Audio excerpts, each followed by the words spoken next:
Hey there, everybody. Thanks for joining me for another one-man review. Today I'll be taking a look at three short little books, all by the artist Esther McManus. I got this in the mail and I was like, when the hell did I order these? And I've had to reverse engineer a little bit. I'm pretty sure that Gareth Brooks, whose work I just love and talk about on the channel all the time, posted something about Esther McManus's work on Instagram. I'm pretty sure that's how I found her stuff, and I know why I ordered it, because when I look at it, it's like, okay, of course, when I saw that, I ordered it. But I think it came from Gareth, so thank you, Gareth. These are really beautiful little books. They're all of them like hand bound, stitched on the side. There's just a lot of craft and delicacy and care here. I think most of them are risographs. This one here, Saint Monday, is a combination of text taken from William Morris and images informed by E.P. Thompson's Time, Work, Discipline, Industrial Capitalism. So it is like almost a poetic little political tract about the idea of work, but it incorporates the William Morris type of design in it as well. It has this very arts and crafts movement type of imagery and production to it. I'll read you a little bit here. It says, "We must feel while we are working that the time will come when we shall not have to work." And here it says, "Hope of product, hope of rest." And that's kind of the thing. It sounds just like a little philosophical tract or political tract about work, but it's combined with all of these really beautiful illustrations of people working that go back to like almost a Renaissance vibe, the type of imagery you would see in the like Kelmscott, the William Morris Kelmscott Chaucer book, the arts and crafts movement, that very delicate illustraty, richly detailed kind of line work design. So I think it's a really interesting, like strange way to approach the mix of words and pictures, where it is, yeah, like more of a philosophical combination of things, and it's combining different sources to make a point. Really cool little book. This one here is called Surfacing. I think this is the one that Gareth was pointing out, because Gareth is so much into materiality, and this is a kind of baffling little book. I don't know exactly what to make of it, but it's so beautiful and it's so interesting that I don't really care. It's also very tempting because of the way it's hand stitched to take it apart, because when you look through the book, basically it's like this velumish paper that's fairly see-through, and you have these images that you can't get to because of the way it's bound.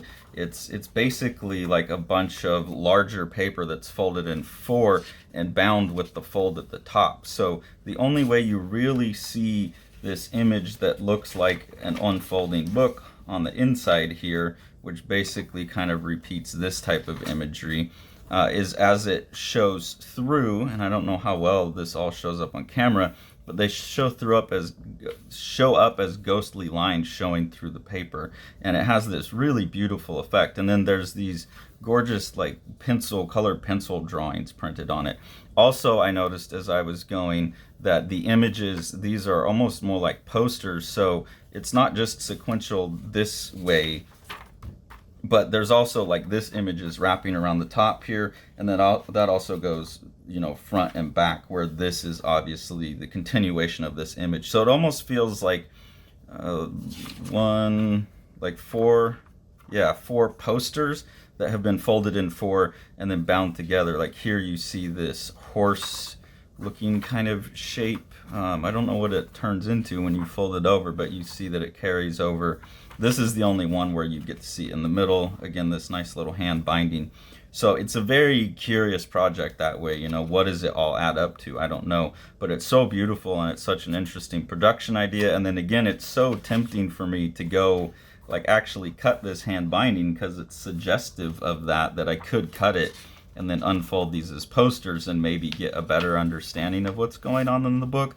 But also, I don't think so. I'm not tempted to ruin this beautiful little object. But it's a very, ponderous book. It's something that I would just kind of sit and flip through and think about. I don't come away with any exact sense of what this is about, but it's called Surfacing, and so it's obviously very much about this idea of kind of like an archaeological like figuring out what's going on, how these things relate through layers, and just the beautiful poetics of form of how things relate to each other on the page. So really, really cool, like couture, interesting little book.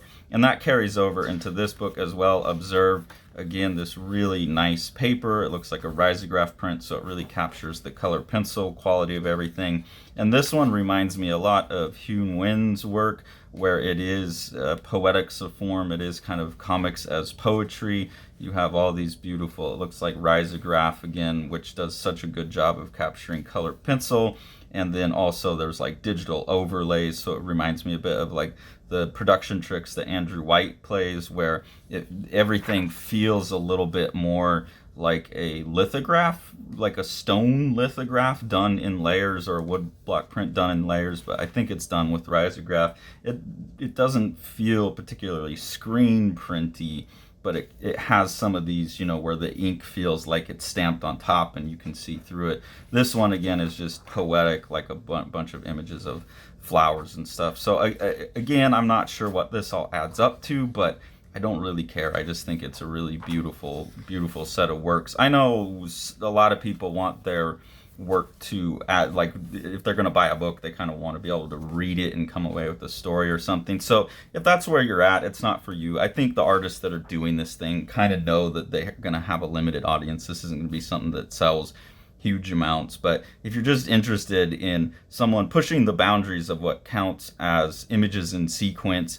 it's called Observe. So obviously it's very much about slowing down and observing, you know, the plants, smell the flowers around you. And again, I think if I look at this one, it's probably, no, it's not, where this is the same color. So I don't know if these are all on different colored papers or if the color's actually being printed on the paper. But there's just all kinds of cool stuff to explore and interconnect in ways that you don't normally just connect panel to panel to panel. So I think Esther McManus is like a really, really welcome, exciting addition to the growing, expanding like body of what comics can be and how they can look and how beautiful they can be. So I think, Gareth, thank you, but whoever posted about Esther's work on Instagram, I really appreciate it, because these are beautiful books. And I saw since I've ordered these, I already put up a new one, so I might have to go order another book right now. But really, really cool stuff, and I hope some of you go check this out and add it to your collection. The Exile by Eric Creek is a gorgeously illustrated Viking saga of revenge. Eric Creek calls it his Viking Western. It's about a guy who's been away on the warpath and is returning home to some family troubles that have to be resolved. And this is told in just this amazing, like, kind of 3-color art style that looks like old woodblock cuts or something. It's absolutely gorgeous book that you've got to pick up.